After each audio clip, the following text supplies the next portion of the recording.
Mesdames et messieurs, bonjour à toutes et à tous. Plaisir de vous accueillir en Pays de la Loire au nom du Conseil régional, au nom de Jacques Auxiette qui m'a demandé d'être avec vous ce matin.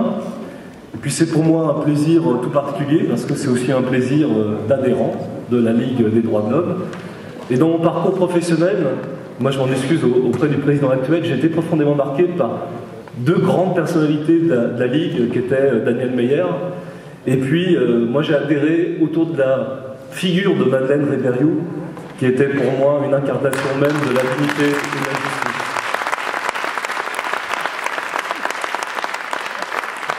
Alors vous êtes dans une région qui partage les valeurs et les combats de la Ligue des droits de l'homme presque par construction de son identité, de son esprit collectif. Les Pays de la Loire, c'est une région où les valeurs d'ouverture, de solidarité, de coopération sont des valeurs vivantes et où la dynamique du mouvement associatif, mutualiste, coopératif, de solidarité internationale met en mouvement les citoyens autour des questions qui vous sont chères. C'était une terre de rencontre.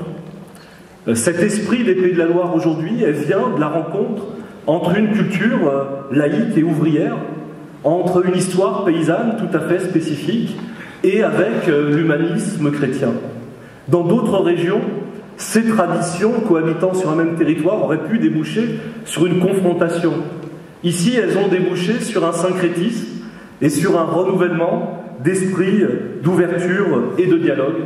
Et on peut, et c'était le cas encore il y a quelques semaines à Nantes et dans les villes de la région, voir à quelques jours d'intervalle des élus de différentes sensibilités être aux côtés des loges dans une réunion autour de l'antimaçonnisme et quelques heures plus tard avec les religions dans un rassemblement autour du dialogue interreligieux. Et cette capacité d'ouvrir le plus largement possible le dialogue est pour nous un des exemples de cette fraternité vivante que nous voulons faire vivre dans ce territoire. Ici, dans ce territoire, nous voulons faire vivre une ambition de construire ensemble l'avenir et d'opposer au repli sur soi et au choc des civilisations une construction collective d'une société du mieux vivre. Alors nous ne sommes pas sur des territoires idéaux. Les Pays de la Loire, c'est aussi une terre de montée actuelle du Front National. C'est aussi la terre de Gilles Bourdoulex et de ses propos infamants sur les Roms. C'est aussi une terre où, quand Manuel Valls vient en Vendée, on s'attaque à la stèle de Clémenceau. C'est aussi une terre où, à Angers, les arbres de la laïcité, les arbres de la liberté sont abattus par des commandos extrémistes catholiques. C'est aussi une terre où la droite régionale s'attaque au Hellfest et à la liberté d'expression en considérant que les paroles sataniques de tel ou tel groupe devraient justifier une suppression de ce festival qui est devenu un grand rendez-vous de la musique, aimée par les jeunes. Et puis c'est aussi la région du sens commun. Le sens commun a son berceau en Pays de la Loire. Hier, l'Irlande a voté sur le mariage gay, on verra les résultats aujourd'hui, mais nous sommes ici au cœur d'une forme de réaction, de contre-révolution anti-républicaine, inspirée par des valeurs de régression et par des valeurs de répression des libertés individuelles. Donc nous sommes ici une région qui a conscience de la nécessité de s'engager pour défendre ces principes de fraternité vivante, de laïcité, de république généreuse et ouverte, et qui a besoin, pour mener ce combat, de grandes forces comme la Ligue des droits de l'homme. Alors nous sommes engagés sur la scène internationale, nous croyons au rôle des territoires dans la lutte contre le changement climatique, dans la construction d'un monde ouvert et dans la défense des libertés sur l'ensemble des scènes. Nous sommes notamment fortement engagés au Burundi dans une coopération originale entre un État et une région, et donc particulièrement inquiets de la situation actuelle du Burundi, un pays qui marchait vers le développement et la démocratie et qui connaît aujourd'hui une crise extrêmement grave. Nous sommes aussi très attentifs à la question des migrants africains, ce scandale absolu d'une Europe qui n'est pas capable de débattre et de s'accorder pour accueillir des hommes et des femmes qui sont chassés par la pauvreté, chassés par la répression, chassés par le danger pour eux-mêmes. Et moi je suis un militant socialiste, mais je ne comprends pas la position des gouvernements successifs et du gouvernement actuel sur cette question, comme sur celle des Roms, comme sur celle du droit d'asile et notamment de la situation des jeunes lycéens autour desquels nous sommes mobilisés dans cette région. Nous avons la capacité collective d'accueillir ces femmes et ces hommes dans notre communauté nationale. Si tous nous prenons notre part de cet enjeu, si ce n'est pas une commune ou l'autre qui reçoit toute cette charge, mais si tous les territoires du pays font un effort d'accueil, d'humanité et de solidarité.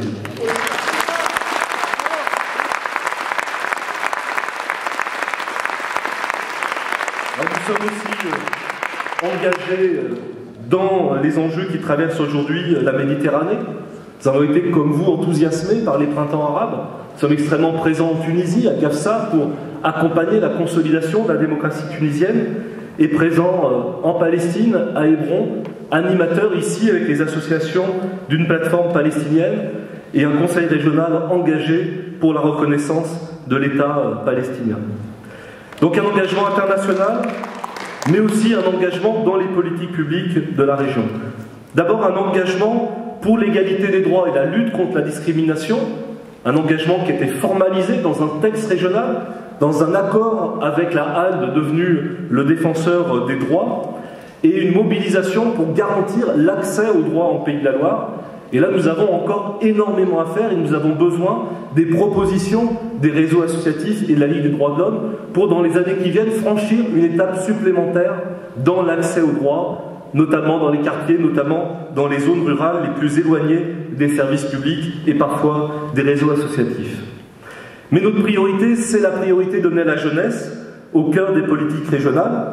Donc bien sûr, les actions éducatives menées dans les lycées, dans les centres de formation d'apprentis, dans la lutte contre l'homophobie, dans la promotion de vivre ensemble, dans la promotion de l'égalité entre femmes et hommes, dans la lutte contre l'antisémitisme et le devoir de mémoire, et notamment les jeunes que nous emmenons très régulièrement à Auschwitz. Jacques Oxiette y était encore il y a quelques semaines avec 300 jeunes de la région. Nous accompagnons les grandes fédérations d'éducation populaire dans leurs actions de quartier et Unicité. Je donne cet exemple parce que dans le cadre du service civique, Unicité a mis en place un programme qui est national, donc vous connaissez peut-être, qui s'appelle JAD, Jeune ambassadeur du droit auprès des enfants, qui est un programme que nous allons aider à faire monter en puissance.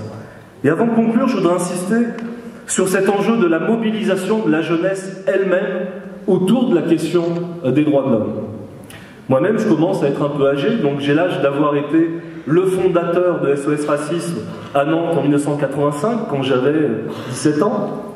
Et mon souvenir, quel que soit ensuite ce qu'était le parcours de SOS Racisme, c'était cette formidable mobilisation de la jeunesse elle-même pour exprimer le monde dans lequel elle voulait vivre et dire qu'elle voulait être responsable de cet avenir à construire. Aujourd'hui, le débat sur le service civique nous offre une formidable opportunité de répondre à une demande de la jeunesse, d'intervenir dans la société, de faire un détour dans la trajectoire qui doit mener des études à l'emploi en ligne directe pour être un moment acteur, témoin, engagé. Il y a là une potentielle levée en masse d'un réservoir de citoyenneté et d'intervention extraordinaire si on lui donne du sens dans des projets associatifs, dans des projets collectifs, dans des projets centrés sur le monde que nous voulons construire ensemble.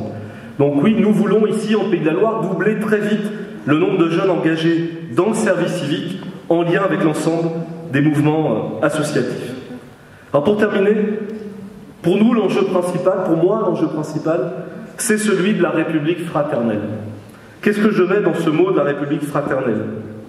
Aujourd'hui, le danger, c'est pour moi celui de la République du raidissement autoritaire.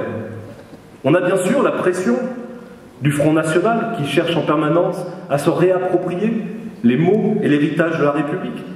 Celui aussi de la droite, le débat actuel sur le thème « Les Républicains » est un débat qui me semble très important dans son principe. Nous devons défendre le fait que cette République est l'héritage et le bien de tous.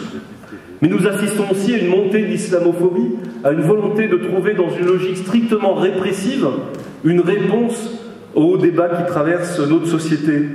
Et l'injustice faite à Zied et Bouna, ces derniers jours est vraiment un symbole de cette difficulté de la France d'accorder toute son attention et toute sa fraternité à chacun de ses enfants. Et elle peut faire des ravages dans nos quartiers, continuer à détruire le tissu de la République. Donc oui, nous avons besoin d'une République généreuse et fraternelle.